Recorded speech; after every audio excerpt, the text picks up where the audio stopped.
आप लोगों का बहुत बहुत स्वागत है। आज का हमारा विषय है मन। मन, परमात्मा के दर्शन। परमात्मा का दर्शन के लिए हमें अपने मन को समझना पड़ेगा। मन को समझने के लिए हम समझ सकते हैं कि हमारा मन सुबह से लेके शाम तक लाखों प्रकार के, हजारों प्रकार के विचारों से मन में विचार आते हैं और जाते हैं। अतः हमें परमात्मा को समझने के लिए पहले हम एक गीत के माध्यम से समझते हैं। हम लोग एक गीत लगभग सुनते रहते हैं जो बहुत प्यारा सा गीत है, लेकिन हम उसके अर्थ के ऊपर आज ध्यान देंगे। गीत है,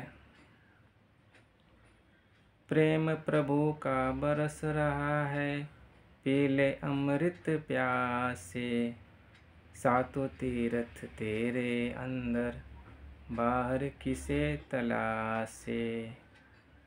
कड़ कड़ में हरी, छड़ छड़ में हरी, मुस्कानों में असुवन में हरी, मन की आंखें खोले खोले तो ही दर्शन पाएगा। पता नहीं किस रूप में आकर नारायण मिल जाएगा। पता नहीं किस रूप में आकर नारायण मिल जाएगा। कितना सुंदर गीत है। इस गीत को अगर हम समझे तो परमात्मा के दर्शन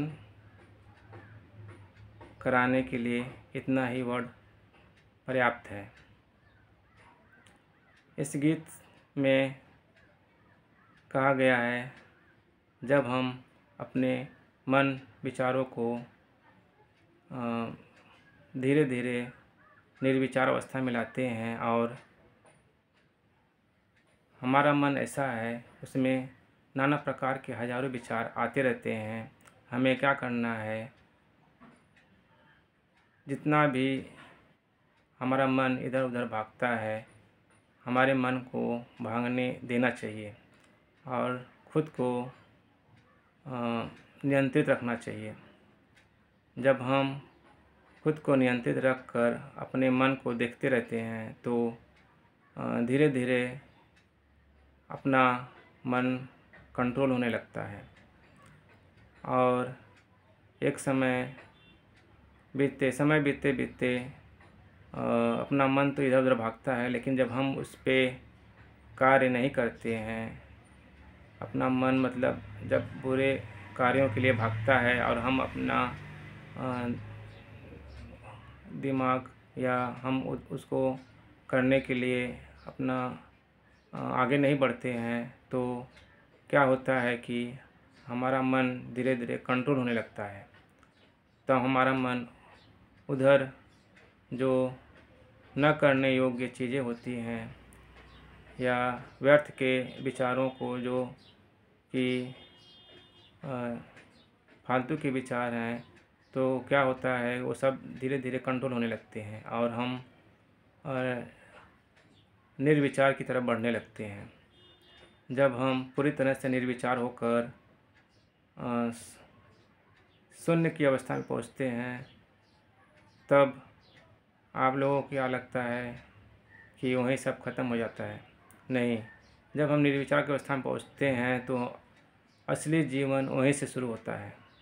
तब हमको सब स्पष्ट रूप से दिखाई देने लगता है कि क्या इस संसार में सही है और क्या गलत है, और हमने अपना जीवन जैसा बिताया है क्या वो सही है और क्या गलत है। तो हमें पता लगता है कि हम अपने बीते हुए समय में जितने भी दुख और मुसीबतों का सामना किए हैं, उसका कोई और जिम्मेदार नहीं है। उसका पूरा जिम्मेदारी हमारी ही थी,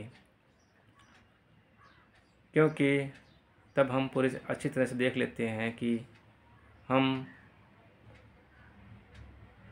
आत्मस्वरूप में न होने के कारण हम बहुत सारे ऐसे इच्छाएं पा लेते हैं जो पूरा नहीं होता है, और हम उसी के चक्कर में दुखी होते हैं और बहुत सारे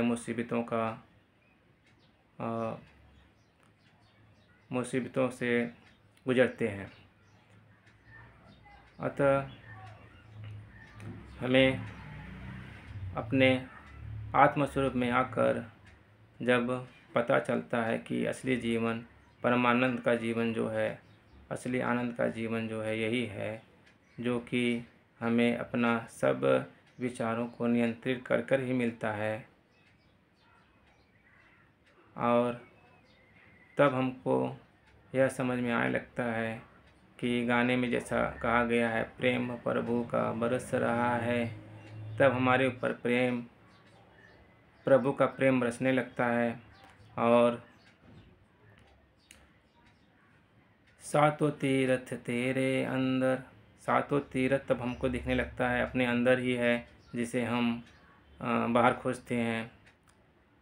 कण कण में हरि, क्षण क्षण में हरि, अपने संसार के एक एक कण में जब हरि है, परमात्मा है, और हर एक समय में परमात्मा है।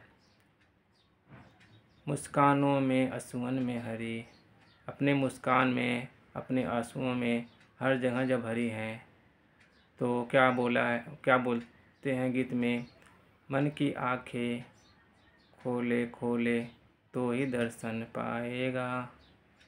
तब हम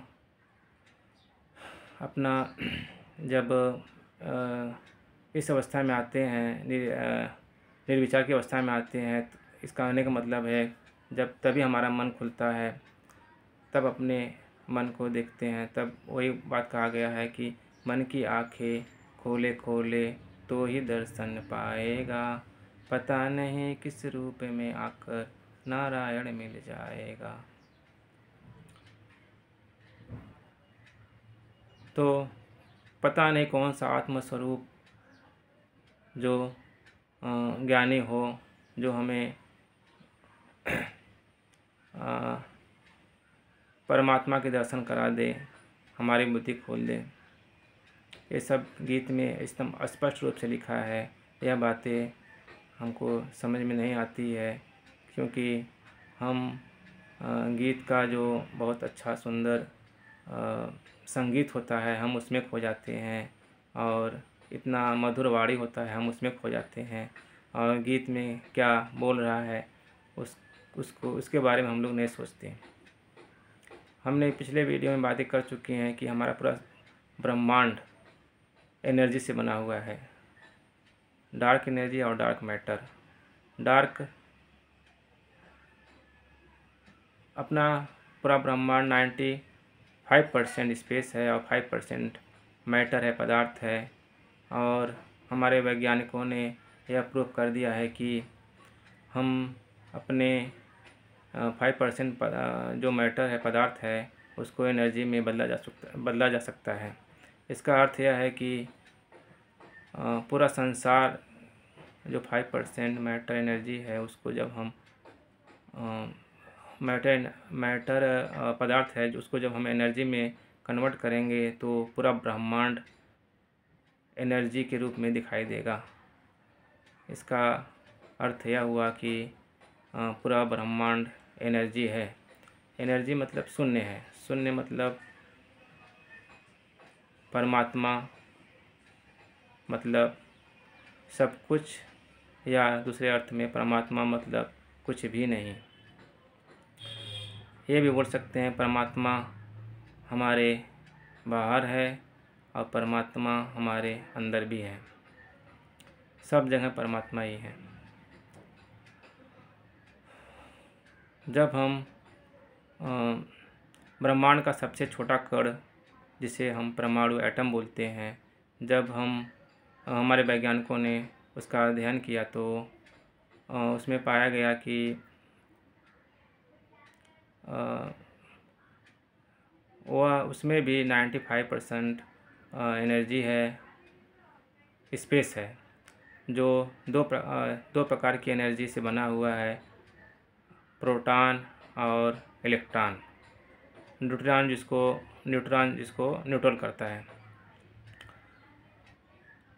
अब रेत का एक कण जिसका हजारों गुना छोटा परमाणु एटम कहा गया है तो हजारों गुना छोटा, लेकिन उसके एनर्जी को हम देखते हैं तो हमें पता चलता है कि हमारे जितने भी कार्य होते हैं, जैसे हमारा टीवी, पंखा, बड़े बड़े कंपनी, मशीनरी, मोबाइल, जो भी हम लोग अपने संसार में देखते हैं, सब उसका ही कमाल है, इलेक्ट्रॉन और प्रोटॉन का। हमारे वायरों में इलेक्ट्रॉन प्रोटॉन के वजह से ही सब मशीनरी चल रही हैं, और उसी से परमाणु बम बना है जो इतना पावरफुल होता है, कहीं गिरा दिया जाए पूरा शहर का शहर ख़त्म हो जाता है। और अब हमें पता चल गया कि गाने में कहा गया है कि कण कण में हरि। कण कण मतलब जो कण का हजारों गुना छोटा परमाणु एटम है, उसमें इतना एनर्जी है, और उसी एनर्जी को जब हम अपने भीतर फील करते हैं, अनुभव करते हैं, तो हमें इस ब्रह्मांड की एनर्जी और अपने अंदर की एनर्जी का अनुभव होता है। यह वास्तविक रूप है। जब हम निर्विचार अवस्था में आते हैं तो हमारे अंदर की एनर्जी ब्रह्मांड की एनर्जी से एकाकार होता है, पूरी तरह से एकाकार होता है। तब हमें पता चलता है कि हमारे शरीर से एक विशिष्ट प्रकार की एनर्जी जो निकलती है, तो हमें एहसास होता है कि प्रेम प्रभु का बरस रहा है, ऐसा एहसास होता है, और हम बहुत आनंदित हो जाते हैं, बहुत खुश हो जाते हैं। और इस आनंद की ऐसी अवस्था होती है, ऐसा लगता है कि संसार में ऐसा कहीं आपको आनंद नहीं मिलेगा। संसार में जो भी खुशी मिलती है, दुख मिलता है, जो भी मिलता है उसका विलोम होता है। अगर हम बहुत जगह बहुत खुशी की कामना करते हैं तो उसका विलोम होता है, हमको वहाँ से उतना ही दुख रिटर्न मिलता है। लेकिन जब हम यह आनंद की परमानंद की अवस्था पा जाते हैं तो इसका कोई विलोम नहीं होता है, और हमें हमेशा आनंद और परमानंद की अनुभूति होती है। हम आशा करते हैं कि आप हमारी बातों को समझ गए होंगे, और अपने जीवन में और इस गाने को सुनकर, समझकर और हमारी बातों को समझकर अपने जीवन को निर्विचार अवस्था में लाकर परमानंद का अनुभव करके अपने जीवन को आनंदमय ढंग से जी पाएंगे, अपने सभी कर्मों को करते हुए। धन्यवाद।